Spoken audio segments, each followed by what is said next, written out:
चंद्रमा मनसो जातक्षो सूर्यो अजायत श्रोत्रात्वायुष प्राणश मुखादनिरजायत कर्पूर गौरम करुणावतारम संसार सारम भुजगेन्द्रहारम सदा वसंतं हृदयारविंदे भवं भवानी सहितं नमामि। आरती गुंज बिहारी के गिरिधर कृष्ण मुरारी, आरती गुंज बिहारी के गिरिधर कृष्ण मुरारी,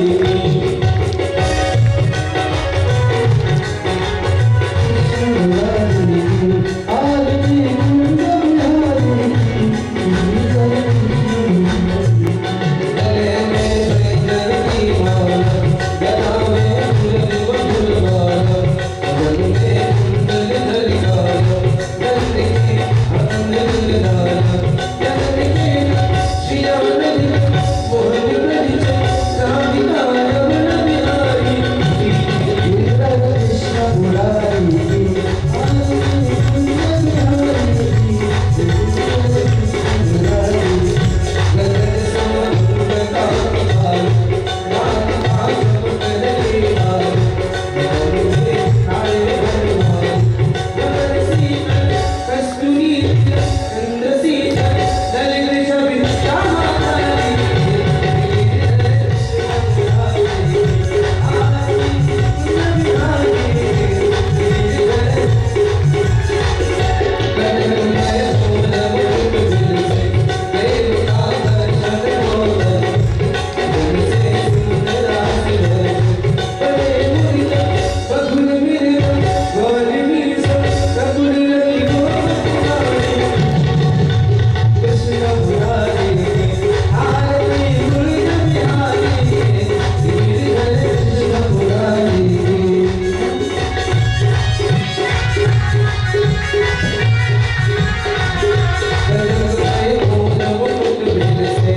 हरि ओम यज्ञेन जगमयजन्त देवास्तानि धर्माणि प्रथमान्यासन् हिरणाकं महिमान सचन्त यत्र पूर्वे स्वाद्याः सन्ति देवाः।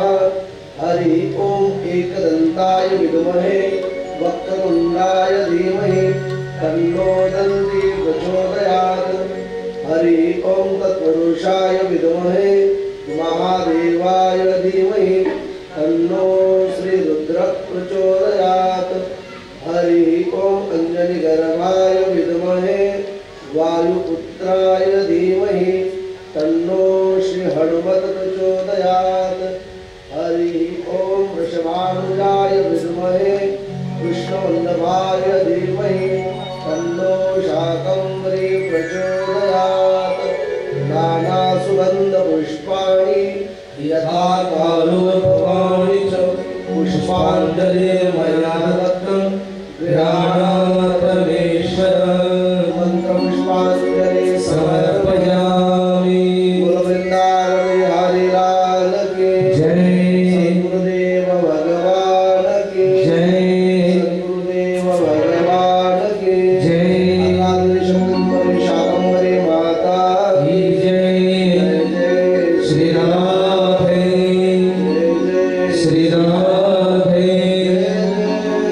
राधे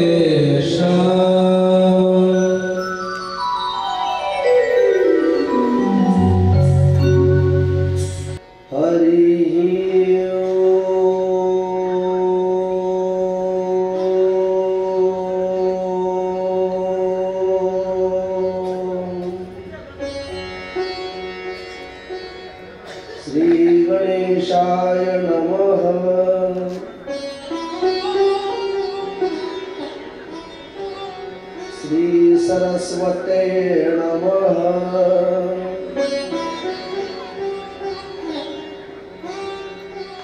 श्री गुरु चरण कमलभ्यो नमः।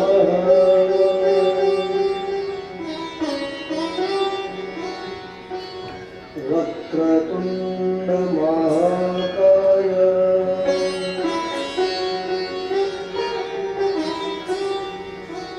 सूर्यकोटि समप्रभ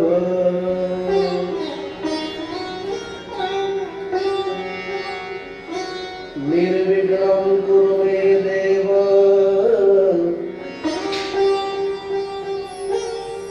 सर्वकार्येषु सर्वदा।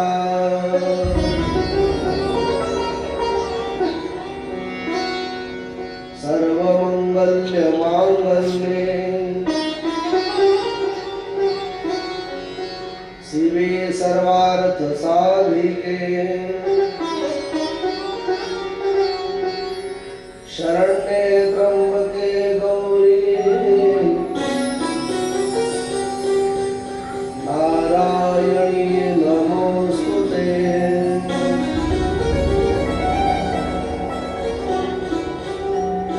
वसुदेव सुतं देवो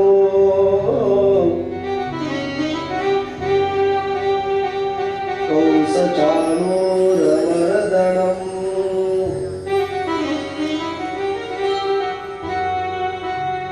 देवकी परमानन्दम् कृष्णं वन्दे जगद्गुरुम्।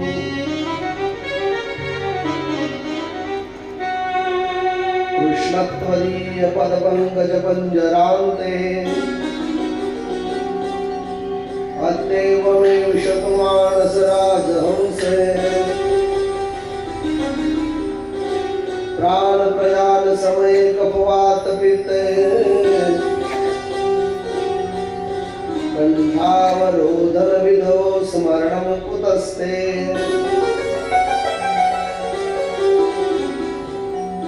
श्री राधा मेरी स्वामिनी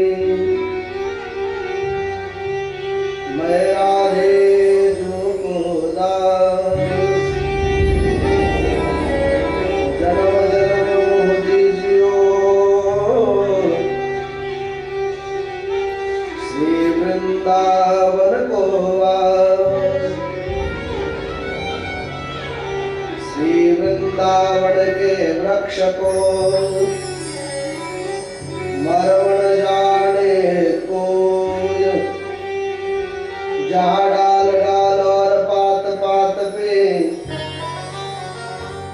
श्री राधे राधे हो।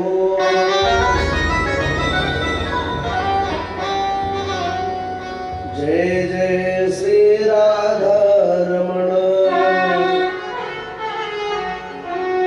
जय जय नवल किशोर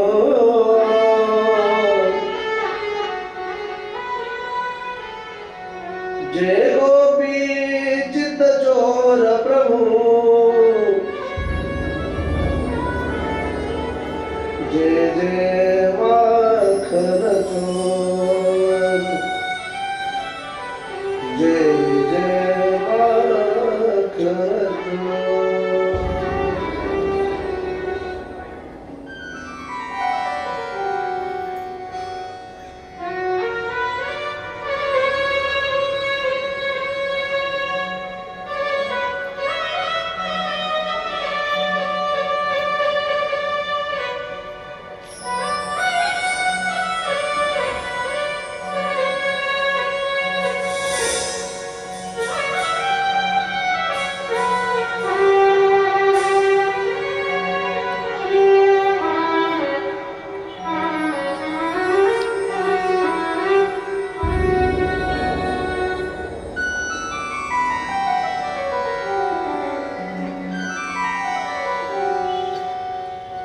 परम मंगलमय परात्पर अकारण करुणा वरुणाने भक्त वांछा कल्पतरु तड़ंद्वित पिंडित पीतांबरधारी नंदनंदन यशोदानंदन ब्रजचंदन भगवान बालकृष्ण कन्हैयालाल जी की प्रतिवांगमय मूर्ति श्रीमद् भागवत महापुराण। उपस्थित सभी भगवत भक्त चरण अनुरागियों एवं मेरी सभी मातृशक्तियों, आप सबके हृदय में विराजमान मेरे भगवान के श्री चरणों में साष्टांग दंडवत प्रणाम। व्यास मंच पर विराजमान सभी विद्वत विद्वान मेरे सहयोगियों के श्री चरणों में साष्टांग दंडवत प्रणाम। महाराष्ट्र की पवित्र धरा है और इस महाराष्ट्र की पवित्र भूमि पर आध्यात्मिक, राजकीय और ऐतिहासिक परंपरा युक्त श्री क्षेत्र आष्टा, इसी पवित्र आष्टा में आदिशक्ति जगदम्बा माता शाकंभरी के पावन दरबार में शाकंभरी नवरात्र महोत्सव के उपलक्ष्य पर संपन्न होने जा रही है श्रीमद् भागवत कथा तथा अन्य सांस्कृतिक कार्यक्रम। आज हमारे श्रीमद् भागवत कथा का द्वितीय दिन है और इस द्वितीय दिन के सत्र को हम लोग शुभारंभ करने जा रहे हैं। बीते हुए एक दिन से संपन्न होने जा रहे हैं द्वितीय दिन तक मैं एक बात अवश्य कहते आ रहा हूं, दोबारा उसी बात को दोहराना चाहता हूं। जीवन में जब भाग्यों का उदय हो जाता है, जीवन में जब पुण्यों का उदय हो जाता है, तभी हमारे जीवन में सत्संग, कथा, कीर्तन, प्रवचन सुनने का सौभाग्य प्राप्त होता है, अन्यथा नहीं। इसीलिए शास्त्रीय पुरावा दिया है, भाग्योदयेन बहुजन्म समर्जितेन सत्संगम च लभते यदा पुरुषो वै। यह संस्कृत का पुरावा यह कहलाता है, भाग्योदयेन बहुजन्म समर्जितेन, जब अनंत जन्मों का भाग्यों का उदय हो जाता है तभी तो सत्संग में रुचि निर्माण हो पाती है, अन्यथा नहीं। तो आप और हम निश्चित भाग्यवान हैं, पुण्यवान हैं। जगदम्बा मां की असीम कृपा से शाकंभरी नवरात्र महोत्सव में मेरे नन्हे से भगवान बालकृष्ण कन्हैयालाल जी की प्रतिवांगमय मूर्ति श्रीमद् भागवत महापुराण सुनने का और सुनाने का सौभाग्य मुझे और आपको प्राप्त हुआ है। लेकिन आइए, जिस भगवान की कथा सुनी है, जिस अल्लादिनी शक्ति मां जगदम्बा के दरबार में सुननी है, जिस मां ने, जिस भगवान ने हमें पवित्र दो हाथ दिए और ये पवित्र वाणी दी है, दिए हुए वाणी का और दिए हुए हस्त का सदुपयोग करते हुए भगवत नाम संकीर्तन का सहारा लेंगे और इस ज्ञान गंगा में डुबकी लगाने का प्रयास करेंगे। तत्पूर्वी वाणी को और हस्त को पवित्र करने के लिए सभी लोग हाथ ऊपर उठाइए। आहा, क्या बात है, जय हो। भगवत नाम संकीर्तन का आनंद लेंगे और पीछे मीठे मीठी वाणी को पवित्र करने के लिए नाम सहारा लेंगे। हरि बोल।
प्यार से बोलो राधे राधे, जरा जोर से बोलो ना।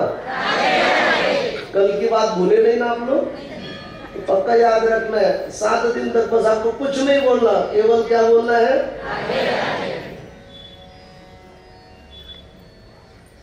तो एक बात जरूर ध्यान में रखना, अनंत जन्मों का पुण्य का जब उदय हो जाता है तभी भागवत कथा सुनने का सौभाग्य प्राप्त होता है। और ये श्रीमद् भागवत क्या है, इस बात का विवेचन हमने कल किया है। भगवता प्रोक्तम भागवतम भक्तानां वैष्णवानां परम प्रियम भागवतम तेने वांग्मय वृत्ति प्रत्यक्ष वर्तते हरि। साक्षात मेरे भगवान श्री कृष्ण का स्वरूप श्रीमद् भागवत है। और भागवत कथा सुनने से क्या फल मिलता है, इस कथा का भी भाव हमने देखा। भागवत की 7 दिन की विधि कब से प्रारंभ हुई, एकदा ही विशालायाम चत्वारो ऋषयो मलाः। सनत कुमार के मुखारविंद से मेरे नारद जी ने श्रीमद् भागवत कथा 7 दिन की विधि सुनी है, तब से प्रारंभ हुई। इतना नहीं, जब सनत कुमारों ने कहा कि ज्ञान वैराग्य को चेतना दिलाने के लिए आपने अगर वेद वेदांत पाठ गीता अमूर मुहूर्त किया हो, फिर भी आप भागवत का अमृत पिलाइएगा, उनको ज्ञान और चेतना चेतन हो जाएगा। जब नारद जी ने पूछा महाराज वृक्ष को ही पिला दिया तो फल से क्या होगा, तो हमने कल देखा इंसान वृक्ष को पेड़ पौधे को नहीं खाता, उसका फल खाता है। निगम कल्पतरो गलितम फलम शुकम खाद ब्रह्म संयुतम पिबत भागवत रसमालयम मुहुरो रसिका भूमि भाव का, इस भाव का भी हमने कल चिंतन किया। यहां से आगे हम लोगों ने एक भाव देखा, जीते जी जिसने भगवत नाम लिया हो, भागवत कथा सुनी हो, उसका तो उद्धार हो ही जाता है, नो डाउट, कंफर्म है, उसका कल्याण हो जाता है। लेकिन जब से पैदा हुए हो अंत तक केवल पाप कर्म करते करते हुए अगर कोई इंसान मर जाए तो उनके वित्यर्थ अगर कोई भागवत कथा का अनुष्ठान करे तो उसका भी कल्याण हो जाता है। इस कथा को हमने धुंधुकारी और आत्मदेव की कथा के स्वरूप में देखा है। वहां से आगे हम लोगों ने देखा श्रीमद् भागवत जी में किन देवी देवताओं का वंदन किया है, तो अन्य देवी देवताओं का नाम निर्देश ना करते हुए केवल कहा सत्यम परम धीमहि, सत्य की वंदना की। और यहां से आगे हम लोगों ने देखा शौनकादि ऋषि जब सूर्य के मुखारविंद से नैमिषारण्य नाम के पवित्र भूमि पर भागवत जी सुना रहे थे,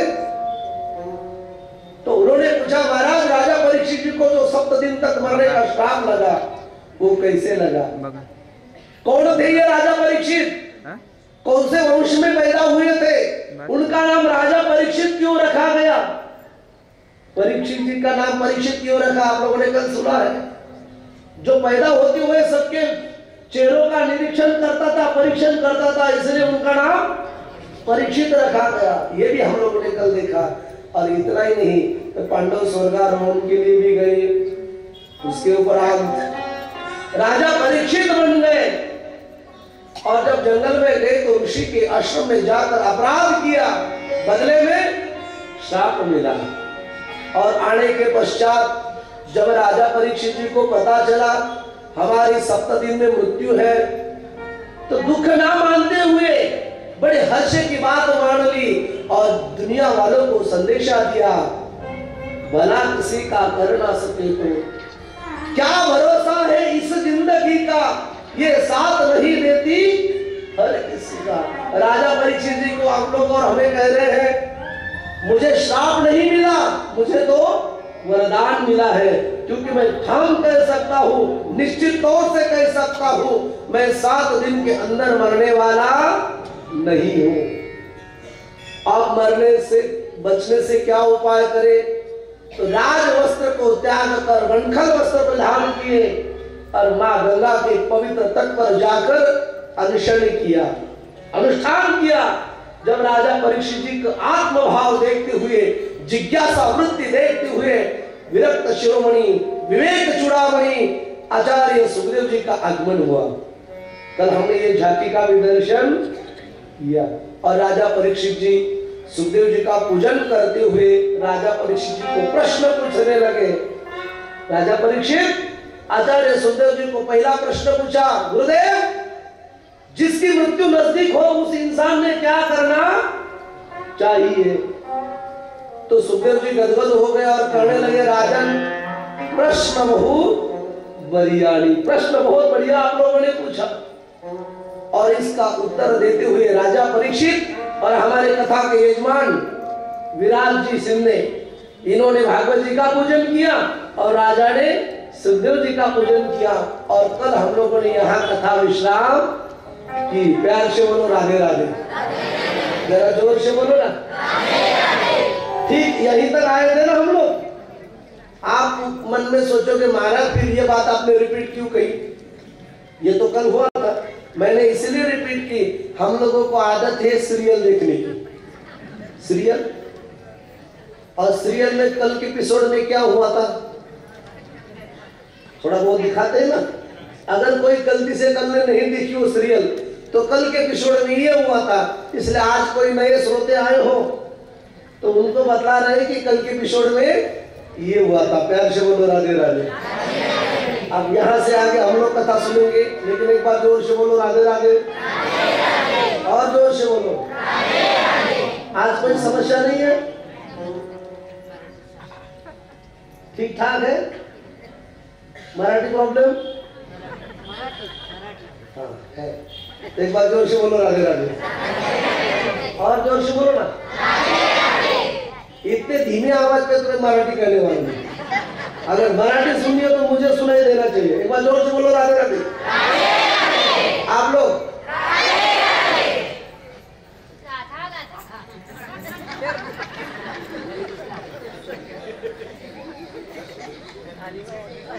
चलो 1 मिनट भगवत नाम संकीर्तन लेते हैं और बाद में मराठी में और हिंदी में कथा सुनने का सभी लोग हाथ में उठाते हैं।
जगदंबा शाकंभरी मातेच्या पावन दरबारामध्ये आपण कथा श्रवण करत आहोत.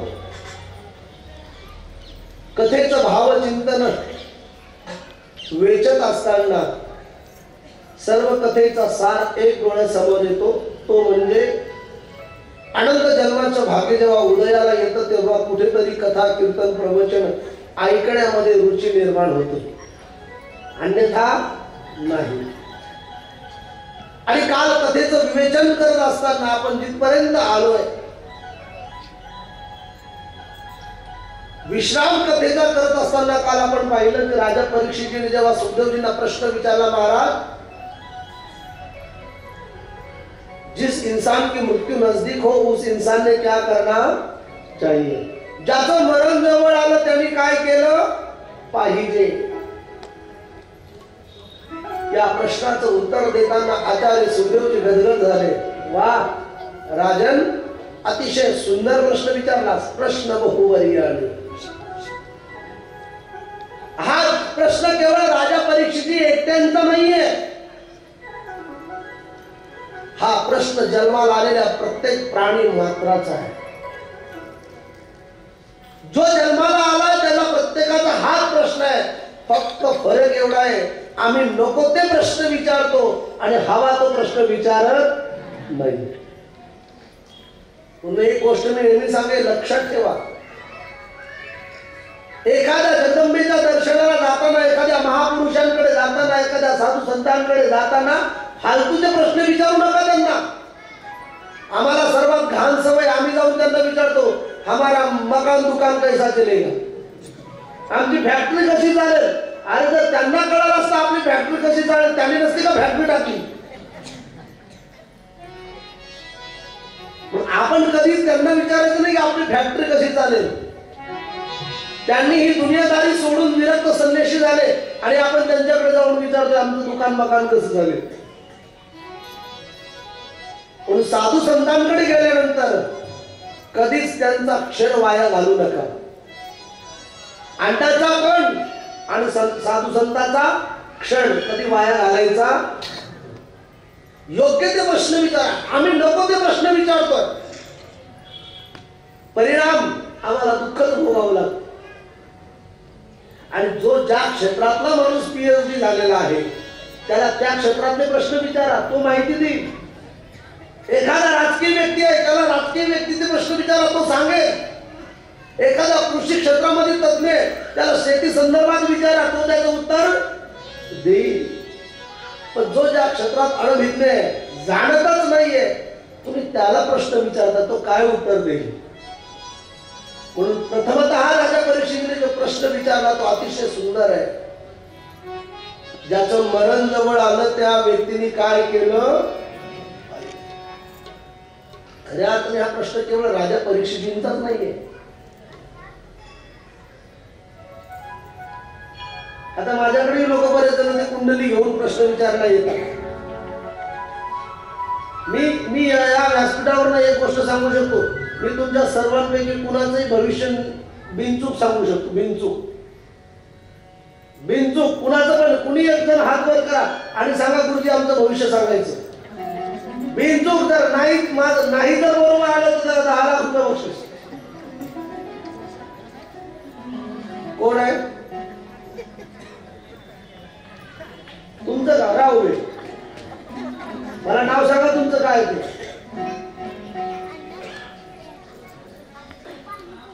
वसंतराव दिगंबर महामुनी. फुकट सांगणार नाही, दक्षिणा लागेल. आम्हाला सवय फुकट म्हणलं की लाईन उभं राहायची. तरी पण ठीक आहे, नवरात्र उत्सवात डिस्काउंट आहे, फुकट आहे. ऐका दिगंबर महामुनी, तुमचं भविष्य लिहून घ्या. तुमच्या घरचे आले असं लिहितात, तुम्ही दिसताय तसे नाहीये. दिसताय फार भोळे पण तसे नाहीये तुम्ही. आणि तुमचं लास्ट एक भविष्य सांगतो, बाबा सुनेला नाताला भेटून घ्या, तुम्ही 7 दिवसात मरणार. म्हातारा म्हणलं असं कशाला उभं राहिलो. काय बोलो राधे राधे, जरा जोरशी बोलो ना. आणि हे प्रश्न केवळ त्यांचा नाहीये, हे भविष्य त्यांचं नाहीये. या मंडपात जेवढे बसले त्या सर्वांचं एकच भविष्य आहे, तुम्ही 7 दिवसात मरणार आहे.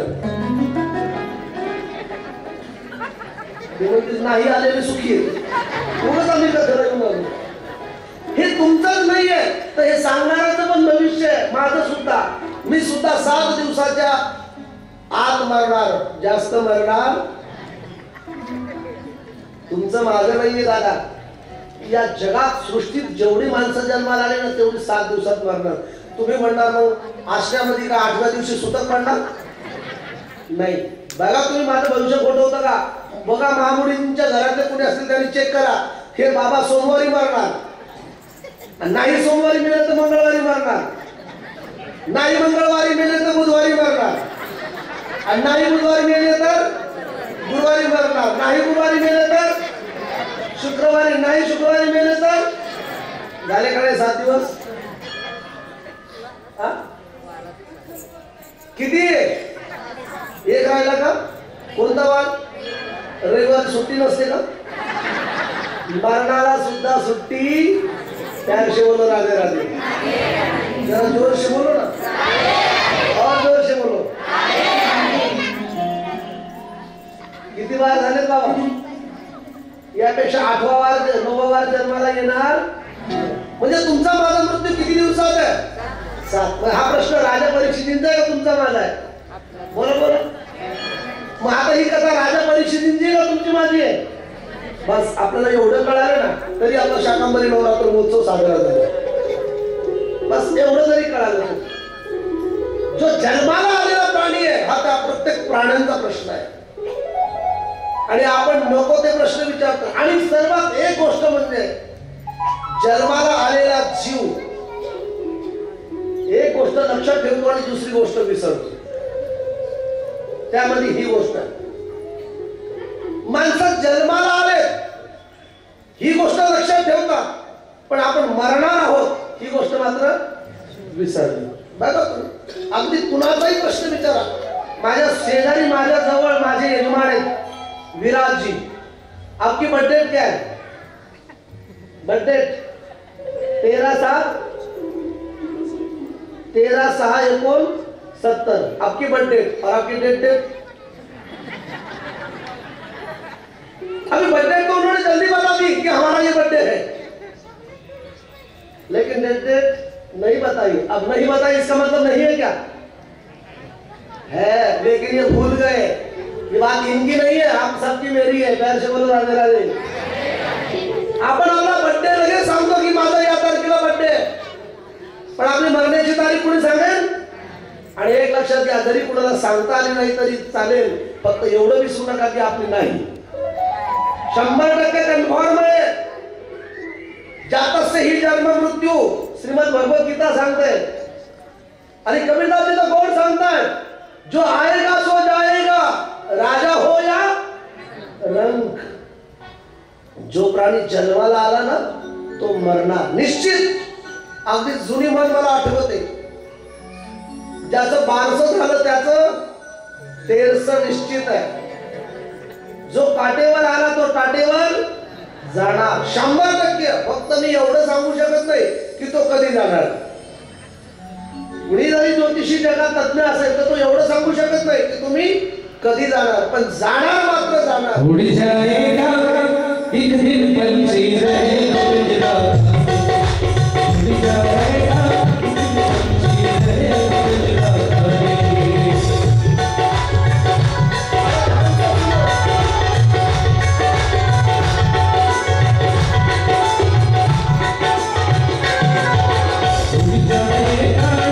पंछी रहेगा गुजरात.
राधे राधे। बहुत प्यारी बात कही राधे श्याम जी आपने, बहुत प्यारी। उड़ जाएगा एक दिन पंछी, रहेगा पिंजरा, तू लाख हिफाजत कर ले। ये शिरूम बांधा, बुलेट प्रूफ गाड़ी घ्या, लेकिन रहेगा पिंजरा। किती संरक्षण करा तुम्ही, एक ना एक दिवस आपल्याला ही दुनियादारी सोडून जायचं आहे। म्हणून माझी एक टेक्नॉलॉजी, माझे वैयक्तिक विचारधारा आहे। मी नेहमी कथेच्या माध्यमातून सांगत असतो, तुम्हाला अनेक कथा प्रवक्ते महाराज मंडळी तुम्हाला एक तत्वज्ञान जात असतील की रोज सकाळी उठल्यानंतर गावातल्या मंदिराचं दर्शन घेत जा, असं सांगणारे तुम्हाला भरपूर मिळतील। पण मी विरुद्ध आरती सांगणारा माणूस आहे। मी नेहमी सांगत असतो, तुम्ही सकाळी उठल्याबरोबर स्नान केल्यानंतर मंदिरात जा किंवा नका जाऊ, पण स्मशानभूमीत अवश्य दर्शनाला जा। महाराज हे अपवित्र ठिकाणे, तिथे गेल्यानंतर आम्हाला स्नान करावं लागतं, काही अडचण नाही, स्नान डबल करा, पण रोज सकाळी उठल्यानंतर कुठे दर्शनाला जा? स्मशानभूमी। त्याचं कारण आहे, माझी विचारधारा बघा, पटली तर घ्या, नाहीतर वापस द्या। त्याचं कारण आहे, स्मशानभूमीत दर्शनाला जाण्याचं मुख्य कारण असं आहे, जेव्हा तुम्ही रोज सकाळी स्मशानभूमीत जाल तेव्हा तुमच्या डोक्यात एक गोष्ट क्लिक होईल, माझे आजोबा पण इथेच गेले, माझे पंजोबा पण इथेच गेले, माझे वडील पण इथेच गेले, माझा मुलगा पण इथेच गेला, माझी सून पण इथेच गेली, एक ना एक दिवस मला सुद्धा क्या तन मांझता रे लेकिन माटी में दिल जाना, क्या तन मांझता रे लेकिन माटी में दिल जाना, खबर चले जाना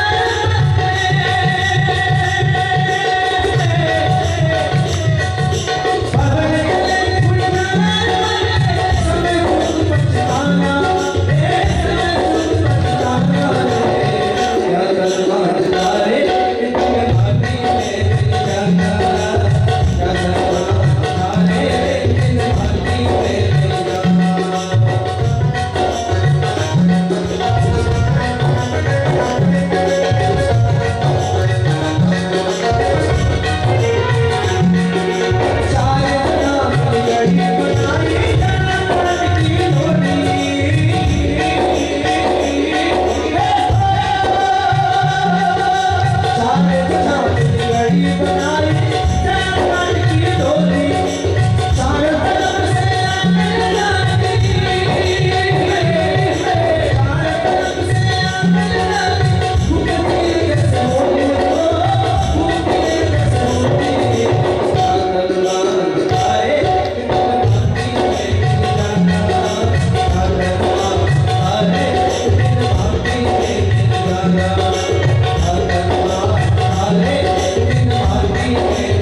से बोलो राधे राधे। एक एक शब्द थोड़ा ध्यान में रखना, एक एक शब्द। याचं किती जरी आपण संरक्षण केलं ना तरी एक ना एक दिवस हा मातीत जाणार। मी विषय सांगत होतो की स्मशानभूमीत दर्शनाला जा का, कारण तिथे गेल्यानंतर आपल्याला आठवण होईल माझे घरचे सर्व इथे गेले आणि मला सुद्धा एक ना एक दिवस इथे जायचंय। आणि एक वाक्य लक्षात घ्या, जो आपल्या स्मरणाला सदैव डोळ्यासमोर ठेवतो ना तो कधी जीवनात अहंकार करत नाही, तो जीवनात कधी घमेंड करणार नाही। मग तो सत्ताधीश असेल, संपत्ती असेल, राजकीय असेल, आध्यात्मिक असेल, कोणत्याही क्षेत्रातला जरी असेल ना तरी तो आयुष्यात कधी घमेंड करणार नाही, कारण त्याने फक्त एवढं लक्षात ठेवायचं एक ना एक दिवस मला जायचं। आपण बाकी सर्व गोष्टी लक्षात ठेवतोय, फक्त एकच गोष्ट विसरलोय ती म्हणजे आपल्याला। आणि एक गोष्ट दादा आणखी लक्षात घ्या, किती जरी जहागीरदार असेल, किती जरी कलेक्टर असेल, किती जरी अब्जाधीश असेल ना तो कधी मृत्यूला आपल्या शक्तीच्या, सामर्थ्याच्या, सत्तेच्या बळावर मृत्यूला कधी तो जिंकू शकत। आणि जर असं घडलं असतं की मृत्यूला आपल्याला टाळता येणार असतं तर ज्या महाराष्ट्रात तुम्ही आम्ही कथा ऐकतोय, ज्या 4 ते 5 वर्षात या महाराष्ट्राला दिग्गज काही धक्के बसले, जरा मी आठवण करून देईन तुम्हाला, ऐका। जर पैशाच्या जोरावर, सत्तेच्या जोरावर जर मृत्यूला टाळता आलं असतं ना तर या महाराष्ट्रात काही वर्षापासून दिग्गज धक्के बसले। त्यामध्ये पहिलं नाव मी घेईन, ज्यांनी महाराष्ट्र अनेक वेळा मुख्यमंत्री पद भोगलं, ते स्वर्गीय विलासरावजी देशमुख, जावं लागलं। दुसरा धक्का बसला, सर्वांच्या गळ्यातलं ताईत म्हणून तुमच्या या सांगली, सातारा, मिरजचं वैभव आबा पाटील गेले। सामान्य व्यक्ती नाहीये मी ज्यांचं नाव घेतोय। महाराष्ट्राला तिसरा धक्का बसला, स्वर्गीय महाराष्ट्रात आणि मराठवाड्याचं वैभव स्वर्गीय गोपीनाथरावजी मुंडे साहेब। महाराष्ट्राला चौथा धक्का बसला, सर्व हिंदूंचा गळ्यातला ताईत मुंबईमध्ये जो भगवा आजही अडकतोय तो हिंदू हृदय सम्राट बाळासाहेब ठाकरे। ही सामान्य व्यक्तीची मी यादी तुमच्यापुढे घेतलेली नाहीये, कृपया मी राजकीय म्हणून घेतलेली नाहीये, फक्त एवढंच वाक्य सांगेल, यांनी जर ठरवलं असतं तर वजनापेक्षा जास्त संपत्ती देऊन मृत्यूला टाळता आलं असतं। यांची प्रॉपर्टी जर तुम्ही पाहिली तर तुमचं माझं कॅल्क्युलेटर हेल्प पडेल, एवढी श्रीमंती यांच्याकडे, पण मृत्यूला टाळता आलं नाही। आणि कुठे मग आम्ही जिल्हा परिषद सदस्य 10 ग्रामची अंगठी घालून फिरतोय, काळ आपण विकतच घेतलाय ना। आणि म्हणून सुखदेवजी सांगतात राजा परीक्षित, प्रश्न बहु बलियाणी, मूळ टॉपिक। तू जो प्रश्न विचारला अतिशय सुंदर, आणि हा प्रश्न ज्या व्यक्तीला पडतो ना खरं ती व्यक्ती साधक वृत्तीची होती। सुखदेवजीने सांगितलं, राजन, ज्या व्यक्तीचं, ज्या साधकाचा मृत्यू जवळ आला त्याने काय केलं पाहिजे, ऐक तुझ्या प्रश्नाचं उत्तर देतो। प्रथमतः त्यांनी सर्वस्वाचा त्याग करून वृत्तीने, त्याग हा वृत्तीने असावा, शरीराने नसा। आपण काय करतोय, त्याग हा शरीराने करतो, वृत्तीने नाही। म्हणून जर संन्यासाची व्याख्या जर तुम्ही पाहिली, संन्यासी जो त्यागी आहे त्याला संन्यासी म्हणतात, पण संन्यासाचे 2 प्रकार आहेत, एक वृत्तीने संन्यासी आणि एक शरीराने संन्यासी। जर आपण संन्यास घेऊन वृत्ती जर त्यामध्ये अडकलेली असेल तर तो त्याग ठरत नाही, तो वैताग ठरतो। आणि त्याग हा वृत्तीचा आहे। तुम्ही ज्ञानेश्वर माऊलीची ज्ञानेश्वरी जर वाचली असेल तर त्यामध्ये संन्यासाची व्याख्या अतिशय गोड दिलेली आहे। ज्ञानेश्वर माऊलीची ओवी देईल मी तुम्हाला पुरावा म्हणून, मी माझी आठवण विसरले दयाचे अंतःकरण, पार्था तो संन्यासी जाण निरंतर। मी आणि माझं ही आठवण जो विसरला, पार्था तो संन्यासी जाण। तो सम्यक कोण? जो मी आणि माझं विसरलोय. आपण सगळं विसरलोय, फक्त मी आणि माझंच विसरलो नाही. हा जो मी नावाचा इगो आहे ना, इगो हा फार डेंजर आहे. मी माणसं म्हणतात मी केलं म्हणून झालं. अरे खेड्यापाड्यात फार विचित्र माणसं पाहायला मिळतात. काही काही घरामध्ये आपण ऐकायला मिळतं, म्हातारी घरात सुनेला त्यांना म्हणतात मी आहे म्हणून बरं आहे, मी गेल्यावर कळेल. मी म्हणतो जास्त नाही, तुम्ही मरून तर बघा काही राहत नाही. आपण विनाकारण विगो घेऊन बसलोय की मी आहे म्हणून बरं आहे. अरे जो जन्माला आला त्याची आई गेली तरी त्याचा राग, तुम्ही काय घेऊन म्हटलं की मी आहे म्हणून बरे. इथे सर्वस्व करणारी अल्लादी शाकंभरी माता आहे, ती करते. पण आपण विनाकारण विगो घेऊन बसलो की मी करतो म्हणून बरं आहे. मला एक ते अगदी गावंढाळ उदाहरण आठवलं. मला देणं योग्य नाही हॉस्पिटल, पण तरी मी देतोच. त्याशी बोलून आलेला मी जरा जोरशी बोलू ना. जुना काळ आहे, जुना काळ. यात्रेला जाताना बैलगाडीने लोक जायचे, प्रवास करायचे. गाडी वगैरे 4 व्हीलर 2 व्हीलर तेव्हा नसायच्या. मग बैलगाडी तो शेतकरी बैलाला चुकताना त्यांच्या घरात एक कुत्रा असायचं, कुत्र. आणि ते कुत्र त्या बैलगाडी खाली चालतो आणि त्याला विनाकारण भ्रम होतो की गाडी मीच ओढतोय. कुणाला? बोला बोला, कुणाला? आणि खरं गाडी कोण ओढतंय? पण कोणाला भ्रम झाला? घर कोण ओढतंय? परमात्मा. भ्रम कोणा झाला? आता मी कशाला म्हणू? आपला आपण म्हणून घे. त्याशी बोलला राधे राधे, जरा जोरशी बोललो ना. बस जसं त्या श्वानाला अहंकार झाला की मी करतोय, तसं आपल्याला या 2 पायाच्या श्वानाला सुद्धा अहंकार झाला की मी म्हणून घर चालतो. तू पूर्वी नव्हतास, आता आहे तोपर्यंत तुझी गॅरंटी वॉरंटी नाही, आणि नंतरही तू राहणार तरी घर चालणार. म्हणून सर्वात महत्वाचं माणसाने ज्याचे मृत्यू विसरायचे नाही. मृत्यू होणार आहे डोळ्यासमोर ठेवा. यहाँ घमंड न चलता है हर किसी का, यहाँ तो सब है आने जाने वाले, आते जाते मैंने सबको देखा, लेकिन धन दौलत को कौन संभाले. फक्त एवढं वाक्य लक्षात ठेवा की आपण मरणार आहोत. जोपर्यंत आपण हे वाक्य लक्षात ठेवणार ना, तोपर्यंत कधी अहंकार करणार नाही, कधी ताईट मानेने गावात चालणार नाही, एखाद्याचा अपमान कधी आपण करणार नाही. कारण फक्त एवढं लक्षात ठेवायचं, आपल्याला एक ना एक दिवस जायचंय आणि आहे तोपर्यंत सर्वांच्या मनामध्ये घर करून राहायचं. माझं आणखी एक कडवं वाक्य आहे. तुमची खरी श्रीमंती विराजी, तुमची खरी प्रॉपर्टी तुमच्या बँक बॅलन्स सांगत नाही. तुमची खरी श्रीमंती तुमच्या रॅलीला किती लोक आहेत तेही सांगत नाही. तुमची खरी श्रीमंती तुमच्या दहाव्याला किती लोक आहेत ते सांगतात. तुमच्या रॅलीला का हो, तुम्ही 300 रुपये रोजानी माणसं दिली की तुमच्या रॅलीला आहे, ते फक्त गड्याचं उपकरण बदलते. घड्याळाला तेच उपकरण, कमळाला तेच उपकरण, ते रोजानी मिळतात. तुमच्या रॅलीची गर्दी तुमची प्रतिष्ठा समजू नका, तुमची श्रीमंती समजू नका. तुमच्या अंतयात्रेची गर्दी, तुमच्या दहाव्याची गर्दी खरी तुमची श्रीमंती.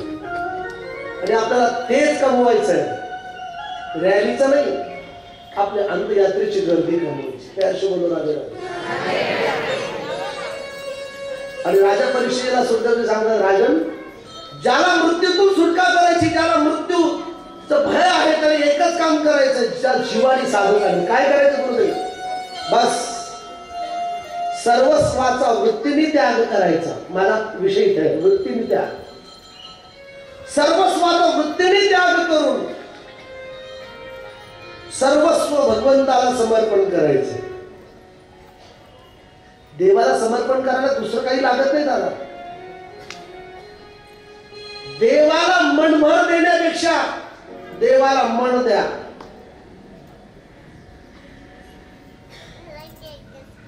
देवाला शाकंभरी मातेला मनभर देण्यापेक्षा काय द्या?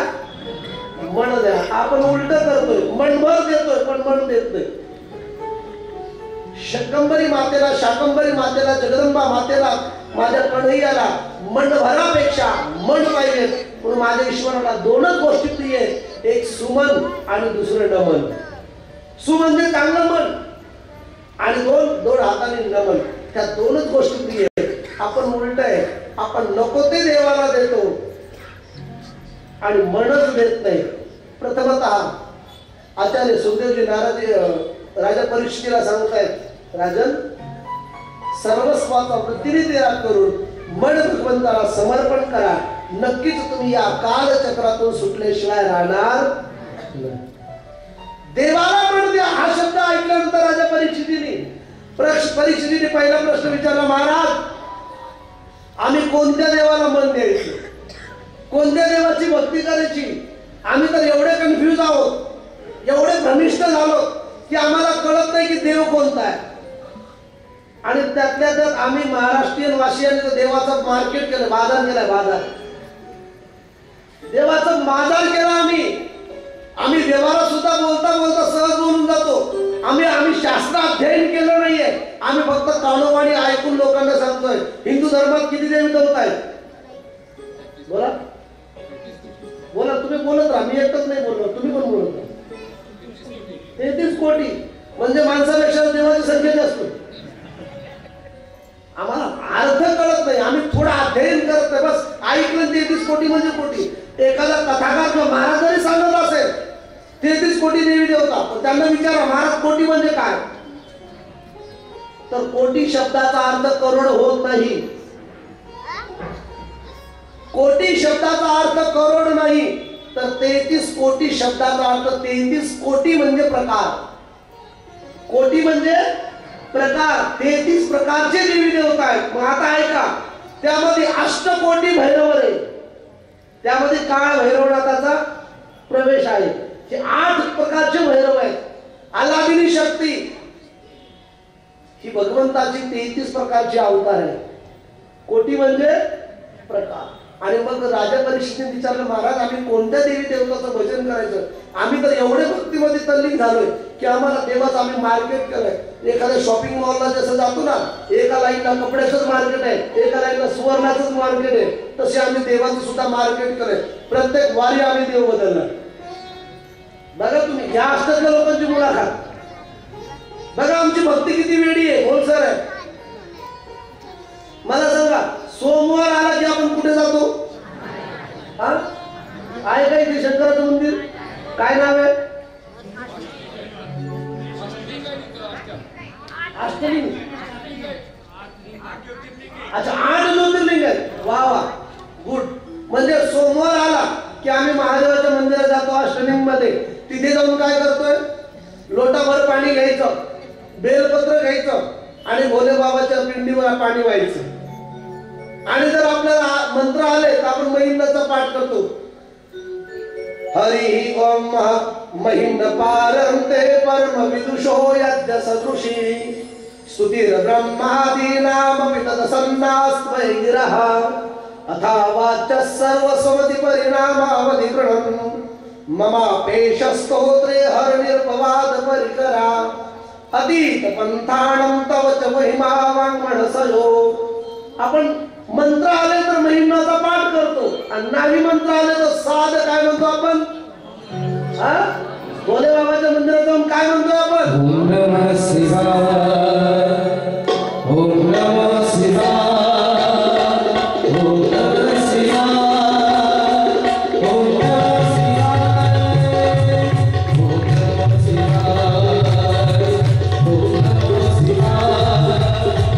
ओम नमः शिवाय, ओम नमः शिवाय, ओम नमः शिवाय.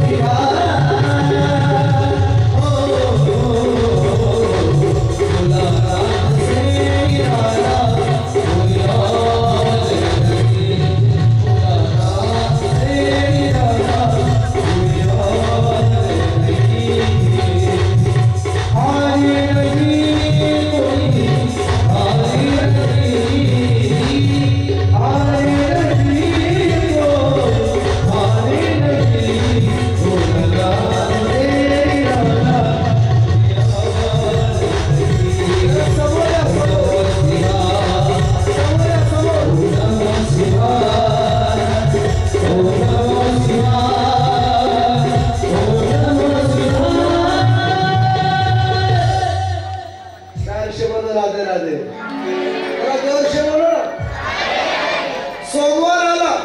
महादेवाच्या मंदिरात गेले, महिम्न स्तोत्राचा पाठ केला, नाहीतर मग पाणी घेतलं आणि भोले बाबाला समर्पण केलं। एक गोष्ट सांगू का, मी भोले बाबाचा विरोधी नाहीये, मी भोले बाबाचा विरोधी नाहीये। अवश्य मंदिराचा मी पण 12 ज्योतिर्लिंगाच्या ठिकाणी कथा केल्या, पण मी भोले बाबाचा विरोधी नाही। पण आपली भक्ती बघा, सोमवार गेला की कोणता वार येतो सर? मंगळवार। आणि मग मंगळवारी आपण भोले बाबाच्याच मंदिरात जातो का? नाही। मग मंगळवारी कुठे जातो? हा, ज्यांच्या प्रांगणात बसतो त्या देवीच्या मंदिरात जातो आणि मग तिथे जाऊन काय करतो? दुर्गा सप्तशतीचा पाठ। या देवी सर्व भूतेषु मातृरूपेण संस्थिता नमस्तस्यै नमस्तस्यै नमस्तस्यै नमो नमः। दुर्गा सप्तशतीचा पाठ आणि नाहीच पाठ करता आला तर मग एखाद्या देवीचं काय घेतो आपण?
सोमवारी महादेवाच्या मंदिरात, लगेच मंगळवार आला की जगदंबेच्या मंदिरात। आता आपण जगदंबेचे विरोधी आहे का?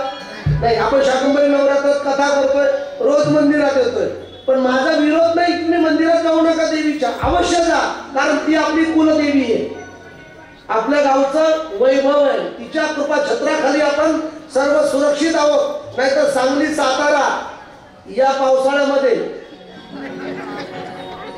अख्ख्या भारताचं लक्ष कुणाकडे होतं? सांगली सातारा, पण तरी तुम्ही आष्टेकर अगदी सेफ मध्ये आहात। ही कुणाची कृपा आहे? जगदंबाला। मग माझा विरोध नाहीये तुम्हाला की तुम्ही देवीच्या मंदिरात जाऊ नका, पण तुमची भक्ती किती चंचल आहे मला हा विषय सांगायचा आहे। सोमवारी महादेवाच्या मंदिरात गेलात, मंगळवारी जगदंबा शाकंभरी मातेच्या मंदिरात आलात, वेलकम, स्वागत आहे। पण मंगळवार गेल्यानंतर कोणता वार येतो? बुधवारी सुद्धा तुम्ही शाकंभरीच्या मंदिरात येता का? नाही।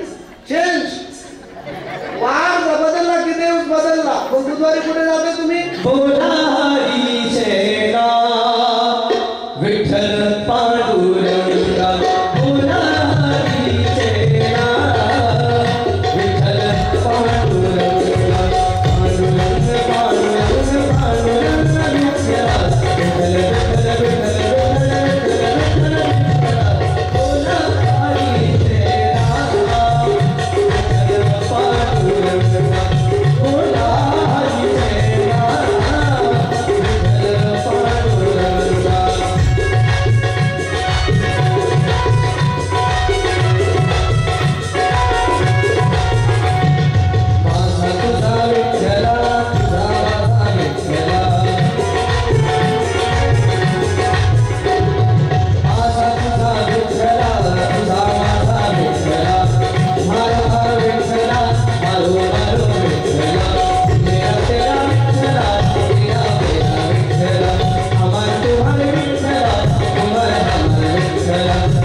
बुधवारी कुठे गेले?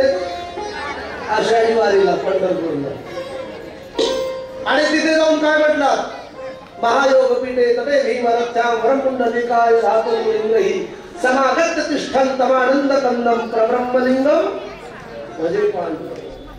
तरुण तुलसी माला कंधरम कंजनेत्रम सदय धवलहासनम विठ्ठलम चिंतया. नाहीतर मग आपले विठ्ठल विठ्ठल करत बसलो. मी विरोध करत नाहीये पंढरपूरच्या पांडुरंगाचा. तो महाराष्ट्राचं कुलदैवत आहे, महाराष्ट्राची शान आहे. आणि एक सांगतो, जेव्हा तुम्ही दिल्ली हरियाणा पंजाब मध्ये जाल ना, तर महाराष्ट्राची दोनच गोष्टींनी ओळख येते. महाराष्ट्राची संस्कृती दोनच गोष्टींनी ओळखल्या जाते. वारकऱ्याच्या गळ्यातला टाळ, गळ्यातली माळ आणि नाचणाऱ्यांच्या पायातला चाळ. ही संस्कृती आहे. मी फक्त माझा उद्देश लक्षात घ्या, ही संस्कृती आहे महाराष्ट्राची. जेव्हा महाराष्ट्राच्या बाहेर ओळखली जाते महाराष्ट्राची संस्कृती, तर पायातला चाळ आणि गळ्यातला टाळ, या दोनच गोष्टी जगात प्रसिद्ध आहेत महाराष्ट्रातल्या. मी पांडुरंगाचा विरोधी नाहीये, अवश्य जा, पण तुम्ही किती चंचल आहात हे बघा. सोमवारी कुठे गेलात? महादेवाला. मंगळवारी शाकंभरी मातेला. बुधवारी पांडुरंगाला. पण माझा विरोध नाही. मग तुम्ही बुधवार संपल्यानंतर कोणता वार येतो? आता गुरुवारी शाकंभरी मातेला यायला काय अडचण आहे? पण नाही, आम्ही गुरुवारी कुठे निघतो? कुठे? गाणगापूरला. बरोबर ना? गाणगापूरला माहूरगडला. जवळ काय तुम्हाला? किती किलोमीटर? 7. मग एक दिवस आम्हाला घेऊन चला. निघालो दिगंबराची पालखी.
दत्त भगवंताचा सुद्धा विरोधी नाहीये, आवश्यकता, पण आपल्या मनाची चंचलता सांगू. सोमवारी महादेव, मंगळवारी शाकंभरी माता, बुधवारी पांडुरंग, गुरुवारी दत्तात्रय, शुक्रवारी संतोषी माता. आंबट तिंबट खायचं नाही, कुणी कुणाला बोलायचं नाही. हे शुक्रवारी यांचं फार डेंजर असतं, घरात सुद्धा खायला देत नाही दुसऱ्याला. हात लावायचं नाही म्हणतात, आमचं व्रत आहे. शुक्रवारी संतोषी माता, आणि शुक्रवार गेला की पुन्हा कोणता वार येतो? शनिवार. शनिवार आजच आहे ना? आज शनिवार आहे ना? मग आज कोण कुठे कुठे जाऊन आलंय? चमेलीचं तेल घेतलं आणि रुई काय शब्द, रुईची माळ घेतली आणि कुठे गेले? हनुमानजीच्या मंदिरात. तिथे जाऊन हनुमानजीला प्रार्थना करतात, बजरंगबली अंजनीचा सुता तुला रामाचं वरदान, हे अंजनीचा सुता तुला रामाचं वरदान. ये तुम खान बोला बोल दे दे हनुमान, ये तुम खान बोला बोल दे दे हनुमान, ये तुम खान बोला बोल दे दे हनुमान. अंजनीचा सुता तुला रामाचं वरदान, अंजनीचा सुता तुला रामाचं वरदान. ये तुम खान बोला बोल दे दे हनुमान, ये तुम खान बोला बोल दे दे हनुमान, ये तुम खान बोला बोल दे दे हनुमान. पवन सूत हनुमानजी महाराज की जय. हे गाणं ऐकल्यानंतर दादांची आठवण आली. दादा म्हणजे लक्षात आले का? दादा कोंडके. त्यांच्या पिक्चर मधलं गाणं आहे. जुने लोक आहेत बघा ते पिक्चर बघा. काय वर्ष बोलो राधे राधे, जरा वर्ष बोलो ना. म्हणजे प्रत्येक दिवशी वार आला की प्रत्येक दिवशी आम्ही देव बदलला. आणि माझ्या दृष्टीने वारही संपलेत आणि देवही संपले. कोणता वार राहिला? रविवारी देवाला तरी सुट्टी द्या. रविवारी पण देव आहे का तुमच्याकडे? कोणता एक म्हणजे कोणता? खंडोबा. हा रविवारी बरोबर. इथे एक पालिका काहीतरी जवळ आहे ना. रविवारी सुद्धा लोक कुठे जातात? भंडारा घेऊन. येळकोट येळकोट येळकोट येळकोट.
हा कार्यक्रम आवड असतो. एका कथेत माझ्या स्टेजकडे जाऊन होता नमन केलाय बाबा. 20-22 वर्ष झाले परमार्थ करतोय. कधी देव स्वप्नात आला नाही. अंगात कसं आहे मलाच कळत नाही. 8-8 दिवस आवड करत नाही. त्या वर्षी बोलो राधे राधे, जरा जोरशे बोलो ना. और जोरशे बोलो. राजा परीक्षितीला सुखदेवजी सांगतात, राजन तुझा जो प्रश्न आहे ना, कोणत्या देवाचे पूजन करायचं, कोणत्या देवाला मन समर्पण करायचं, आणि तुझे म्हणून दाखवलं ना 7 दिवसाचे 7 वार आहेत, 7 देव आहेत. मग आम्ही कोणत्या देवाची भक्ती करायची? ऐक राजन, भगवंताचा एक अवतार नाही, तर श्रीमद भागवतामध्ये भगवंताचे 24 अवतार आहेत. काही ठिकाणी भगवंताचे 10 अवतार आहेत आणि काही ठिकाणी भगवंताचे अनेक अवतार आहेत. हरी अनंत हरी कथा, अवताराच्या राशी तो हा उभा विटेवरी. अनेक अवताराचे भगवंताचे अवताराचे राशी, अनेक रूप आहेत, अनेक नाव आहेत. जर तुम्ही श्रीमद भगवद्गीतेतलं विष्णू सहस्रनाम काढलं तर वाचा, म्हणजे तुमच्या लक्षात येईल. यश स्मरण मात्रेण जन्म संसार बंधनात विमुच्यते नमस्तस्मै विष्णवे प्रभ विष्णवे. सहस्रनाम, हजारो नाम आहेत भगवंताचे. हजारो नाम म्हणजे हजारो रूप आहेत, पण 24 अवतार, 10 अवतार आहेत. गुरुदेव कोणत्या देवाची भक्ती करायची? सुखदेवजी सांगतात, राजन बस, जगात देव अनेक नाही आहेत. हा प्रश्न तुमच्यासाठी नीट आहे का? जगात देव अनेक नाही आहेत, परमात्मा एकच आहे, फक्त उपाधी मात्र भेद आहे. वाक्य लक्षात आलं का? परमात्मा एक आहे, उपाधी मात्र भेद आहे. महिषासुर मर्दिनी म्हणून शाकंभरी. वाक्य लक्षात आलं का? महिषासुर मर्दिनी म्हणून शाकंभरी. कंस मर्दिनी म्हणून कृष्ण, कृष्णाई. कंसाला मारलं म्हणून कोण? कृष्ण. रावणाला मारलं म्हणून तो राम. पण परमात्मा एकच आहे. त्याचे नाव भिन्न भिन्न असतील, रूप भिन्न भिन्न असतील. त्याला वेदांत शास्त्रामध्ये एक शब्द वापरलेला आहे, उपाधी मात्र भेद. आपण साधं उदाहरण देऊ का, म्हणजे तुम्हाला कळेल. आता माझ्या शेजारी माझे यजमान विराजी शिंदे, मी तर त्यांच्याशी मुलाखत घेतली. मी मुलाखत म्हणलं की बाकी सगळेजण हसतात. मी मुलाखत छान घेणार आहे. मला सांगा तुमचं नाव काय? विराजजी शिंदे. तुम्हाला ताई काय म्हणताय? या धर्मपत्नी आहेत ना तुमच्या? ह्याच आहेत ना? उत्तर देत नाही लवकर म्हणून म्हणतो. ह्या तुम्हाला काय म्हणतात? विराज म्हणतात का आहो म्हणतात? आहो म्हणतात. ऐका, मला त्यांनी नाव सांगितलं, माझं नाव विराज आहे. विराज एक. ह्या त्यांना काय म्हणतात? आहो. आहो दोन. तुमचा मुलगा काय म्हणतो तुम्हाला? विराज का आहो? नाही. मग काय म्हणतो? बाबा. मुलगा काय म्हणतोय? बाबा. किती नाव झाले? 3. पहिलं नाव विराज, दुसरं नाव आहो, तिसरं नाव बाबा. आता तुम्ही प्रवास करताना चुकून तुम्ही तुमची गाडी न नेता प्लेननी कुठे गेला, दिल्लीला वगैरे, तर प्लेन मधली काय तुम्हाला ती स्टाफ वाले आहो म्हणतील का? नाही. तुम्हाला विराज म्हणतील का? नाही. तुम्हाला पप्पा म्हणतील का? नाही. तिथे तुमचं नाव काय आलं? प्रवासी, यात्रेकरू. बरोबर? किती नाव झाले यांचे? 4. ठीक आहे. तुम्ही तिथून दिल्लीत उतरला, तुम्हाला वृंदावनला जायचं दर्शनाला. मग तिथले जे मंदिरात तुम्ही जेव्हा जाल, पुजारी वगैरे, तेव्हा ते म्हणतील का यात्रेकरू आला, विराजी आले? नाही. तिथं तुम्ही भक्त आलात, भाविक आलात. म्हणजे तिथं नाव पडलं एक नवीन नाव. काय त्यांचं? भाविक. म्हणजे किती नाव झाले? 5. ठीक आहे. तुम्ही परत इथे आलात आणि वृंदावनची थंडी तुम्हाला सहन झाली नाही आणि पाठक डॉक्टरकडे गेला. बापट डॉक्टरकडे गेला तर तुम्हाला बापट डॉक्टर काय म्हणतील? पेशंट आले. किती नाव झाले? 6. तुमच्या बहिणीचा मुलगा तुम्हाला काय म्हणतो?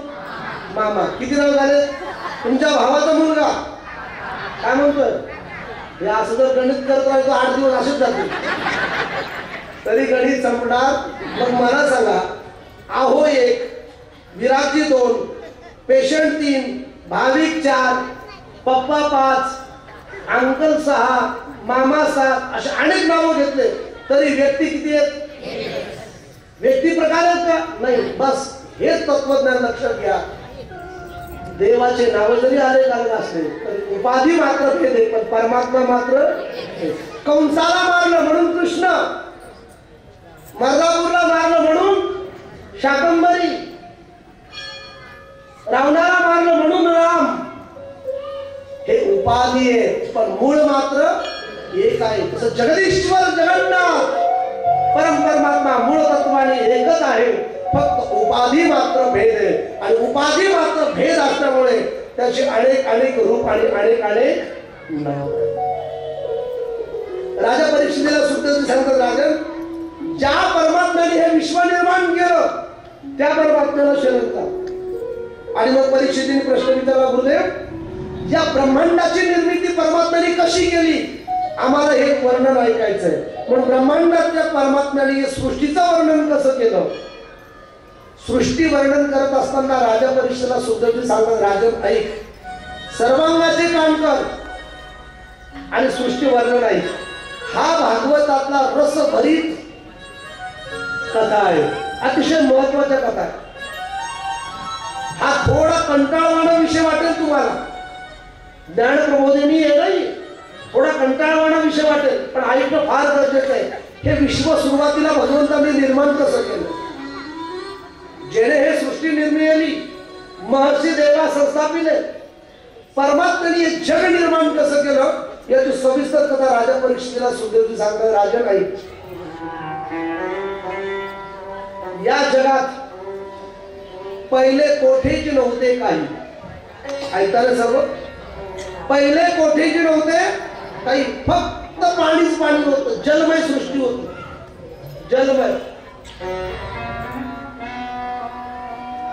या जलमय सृष्टीमध्ये शेषशय्यापर विराजमान भगवान विष्णू होते. शेषशय्यापर विराजमान भगवान विष्णू. भगवान विष्णूच्या नाभीतून, नाभी कळते ना, नाभीतून एका कमळाचा जन्म झाला आणि त्या कमळामध्ये ब्रह्मदेवाचं प्रागट्य झालं. जेव्हा ब्रह्मदेव प्रगट झाले तेव्हा ब्रह्मदेवाने पाहिलं, मी आलो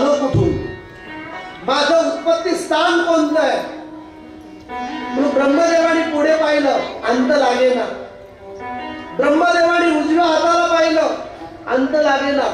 ब्रह्मदेवाने डाव्या हाताला पाहिलं, अंत लागेना. ब्रह्मदेवाने बॅक साईड पाठीमागच्या साईडला पाहिलं, अंत लागेना. म्हणून ब्रह्मदेवाला किती मुख आहेत? 4 मुख आहेत. 4 मुख शब्दाचे अर्थ, मुख म्हणजे तोंडच घ्यायचं नाही, तर 4 वेद म्हणजे ब्रह्मदेवाचे 4 मुख आहेत. यजुर्वेद, सामवेद, अथर्ववेद आणि ऋग्वेद हे ब्रह्मदेवाचे 4 मुख आहेत.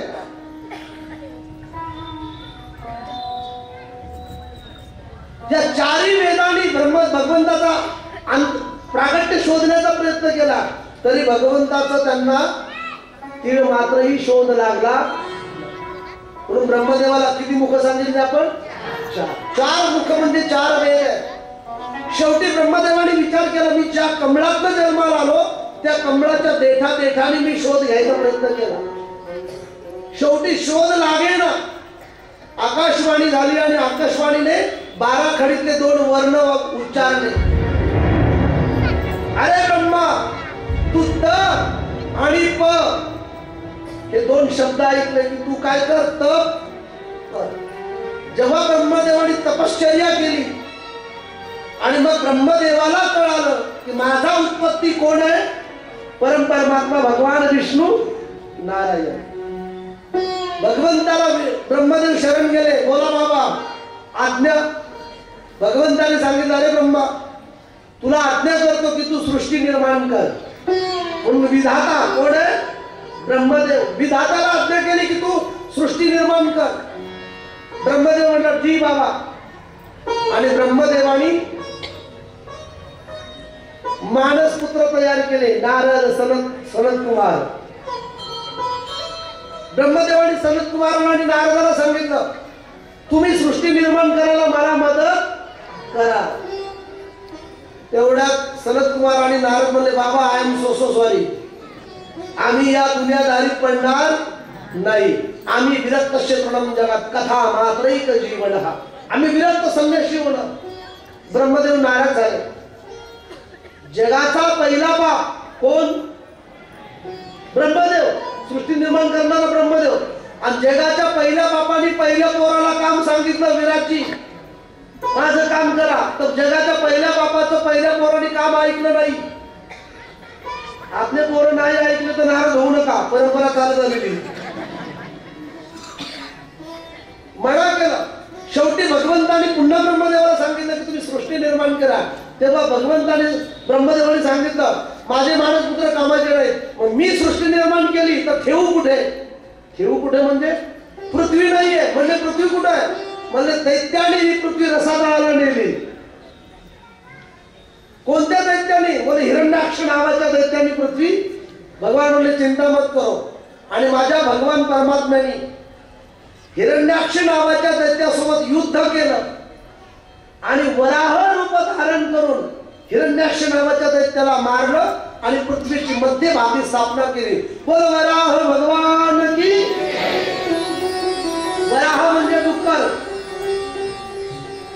डुकराचं रूप धारण करून पृथ्वी आपल्या मस्तकावर धारण करून स्थापना केली. आणि ब्रह्मदेवाला सांगितलं, आता तू सृष्टीत काय कर? वाढव. ब्रह्मदेव म्हणले भगवान ठीक आहे. आणि मग भगवंताच्या आज्ञेनुसार ब्रह्मदेवाने संकल्प मात्र सृष्टी केली. पूर्वी सृष्टी संकल्प मात्र असायची. पूर्वीचा तुम्ही कथानक भाग ऐका. कथेमध्ये असं सांगितलं जायचं पूर्वी की सगर राजाला किती 1000 मुलं होते? ऐकणारी मंडळी असतील तर सगर राजाला किती 1000 मुलं होती? 60,000. 60,000. किती हजार? 60,000 मुलं होती. ही कशी मुलं होती? ही संकल्प मात्र सृष्टी होती. हातामध्ये पाणी घेतलं, संकल्प केला, जा तुला 60,000 मुलं होती. ही संकल्प मात्र सृष्टी होती. मग ब्रह्मदेवाला भगवंताने आज्ञा केली, तू आजपासून मैथुनी सृष्टी प्रारंभ कर. आणि मग सृष्टीचे 4 प्रकार पडले. पूर्वी संकल्प मात्र होती. थोडा कंटाळवाणं वाटतं का? पण फार गोड आहे, ऐकण्याचा विषय. सृष्टीचे 4 प्रकार आहेत. एक अंडज, जारज, उद्भिज आणि स्वेदबीज ही 4 प्रकारची सृष्टी आहे.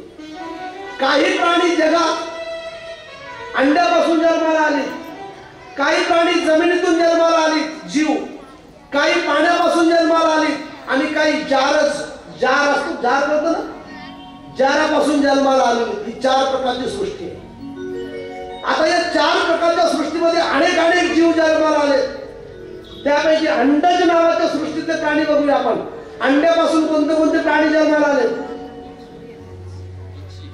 अंड्यापासून कोणते पक्षी जन्माला आले? अंड्यापासून कोण सांगेल? कोंबडी. कोण सांगेल? नवरात्राची कोंबडी आठवली. आणि दुसरे पण आहेत की जगात? बोलो राधे, जरा जोरशी बोलो ना. हा, जोरशी बोलो. उत्तर खरं आहे पण बरं नव्हतं. खरं आहे पण बरं नव्हतं. मला तुमची जरा चांगली सातारा भाषा शिकायची. एक 2-4 दिवसात थोडीफार तरी शिकणं. आज असता महाराज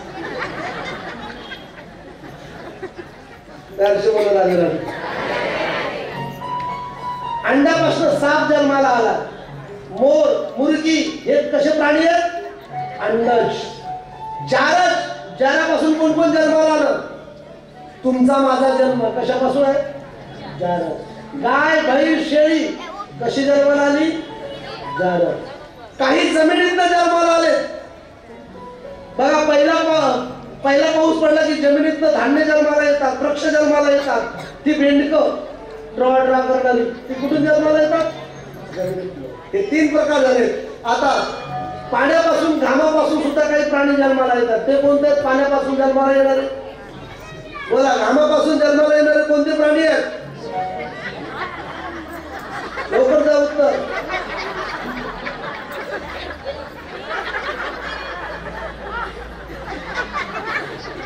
केला इशारा. प्रश्नाचं उत्तर मध्ये झालं पाहिजे ना. कोणता प्राणी आहे?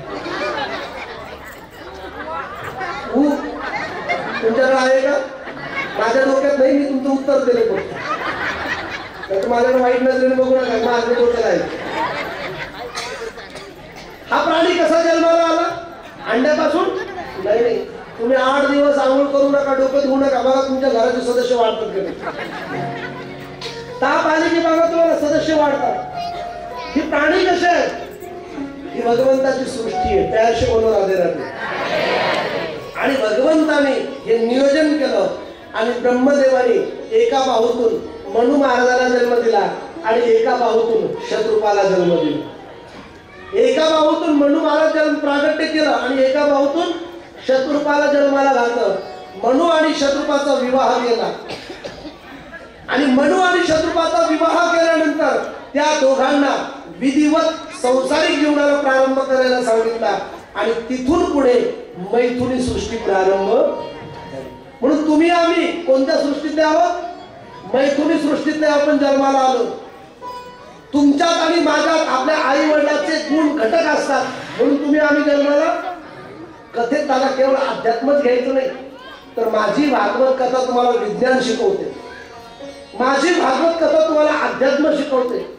माझी भागवत कथा तुम्हाला राजकारण शिकवते. माझी भागवत कारण तुम्हाला समाजकारण शिकवते. पण श्रीमद भागवत तुम्ही ज्या नजरेने त्याकडे पाहला त्याकडे तुम्हाला शिकायला मिळेल. आणि मग विधिवत विवाह केल्यानंतर आदिमनु आणि शत्रुपाने 2 मुली आणि 3 मुलांना जन्म दिला. त्याविषयी बोलून राधे. 2 मुलं आणि 3 मुली. आता त्या 2 मुलं कोणते आणि 3 मुली कोणत्या त्यांचा आपण विस्तार पाहूया. आकृती, प्रसूती आणि देवहूती या 3 नावाच्या मुली आहेत. आकृती, प्रसूती आणि देवहूती या 3 नावाच्या मुली आहेत. आणि 2 मुलं आहेत. प्रियव्रत नावाचा राजा आणि उत्तानपाल नावाचा राजा. हे 2 मुलं आहेत. क्रम लक्षात घ्या. ब्रह्मदेवाने मनु आणि शत्रुपाला बाहूतून प्रगट केलं. दोघांचा विधिवत विवाह केला. मैथुनी सृष्टी प्रारंभ झाली. आणि मनु आणि शतरूपाने आकृती, प्रसूती आणि देवहूती 3 मुली, उत्तानपाद आणि प्रियव्रत 2 मुलं जन्माला घातले. आणि तिथून पुढे अनेक भक्तांच्या कथा, अनेक भगवंताच्या कथा या भागवतातून प्रगट झाल्या. त्याविषयी बोलू राधे राधे. आता आकृती, प्रसूती आणि देवहूती या तिन्ही कथेचा सारांश आपल्याला बघायचा. पण तत्पूर्वी अतिशय सुंदर राधे कृष्णा राधे कृष्णा कृष्णा कृष्णा राधे राधे या संकीर्तनाचा आपण आनंद घेऊया आणि मग सविस्तर आपण या वंशाचा विस्तार आपण पाहूया. त्याविषयी बोलू राधे राधे. सर्वांनी मोठ्या प्रेमाने हात वर करा. त्यांना जे राहत आहे अतिशय सुंदर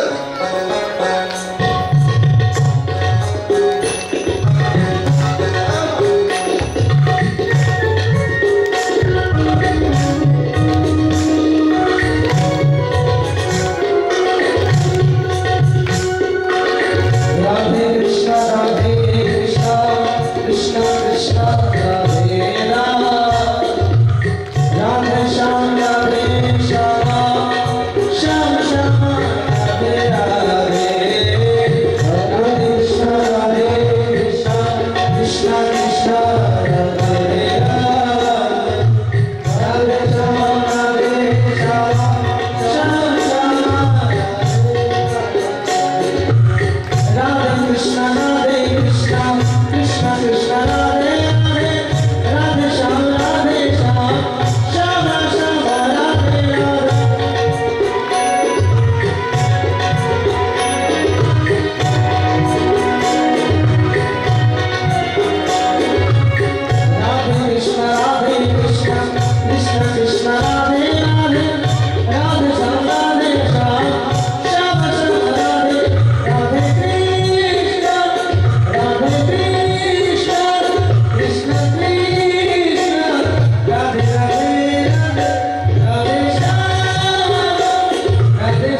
कोष्टी महाराज हे यूट्यूब चॅनल आजच सबस्क्राईब करा, बेल आयकॉनवर क्लिक करा.